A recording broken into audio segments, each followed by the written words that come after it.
దేవుడు ఒక గొప్ప చక్రాన్ని తిప్పబోతున్నాడు. వినండి, ఎవరైతే నా జీవితంలో ఎన్నాలి పోరాటం, ఎన్నాలి సమస్య, ఎన్నాలి కష్టాలు, ఎన్నాలి బాధని ఎవరైతే మనస్తాపంతో ఉన్నారో, ఎవరైతే వేదలకు వచ్చి ఉన్నారో వారందరితో పరిశుద్ధాత్మ దేవుడు ఈరోజు సెలవిచ్చే మాట ఏంటంటే, నా కుమారులారా, నా కుమార్తెలారా, ఈ విషయంలో నేను చక్రం తిప్పబోతున్నాను. పరిశుద్ధాత్మ దేవుడు సెలవిచ్చే మాట ఏంటంటే, నేను నీ విషయంలో ఏ కార్యం చేయబోతున్నానో నీకు తెలియదు. నేను నీ శత్రువులకు ఎలాంటి షాక్ ఇవ్వబోచున్నానో నీకు తెలియదు.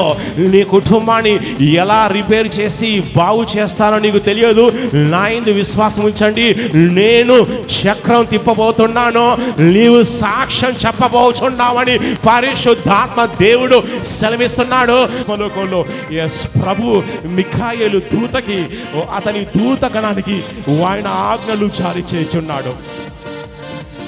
ఎవరైతే ఈ మినిస్ట్రీని వెంబడిస్తున్నారో, ఎవరైతే నా సేవకుడైన జిఎం మోసెస్ వెంబడిస్తున్నారో, ఎవరైతే ఈ మినిస్ట్రీని ఫాలో అవుతున్నారో, ప్రభు సెలవిస్తున్నాడు వారి విషయంలో నా ప్రధాన దూత అయిన మిఖాయేలు, అతని దూత గణములు ఈ 15 రోజుల పాటు మీ జీవితంలో కార్యం చేయబోతున్నారు.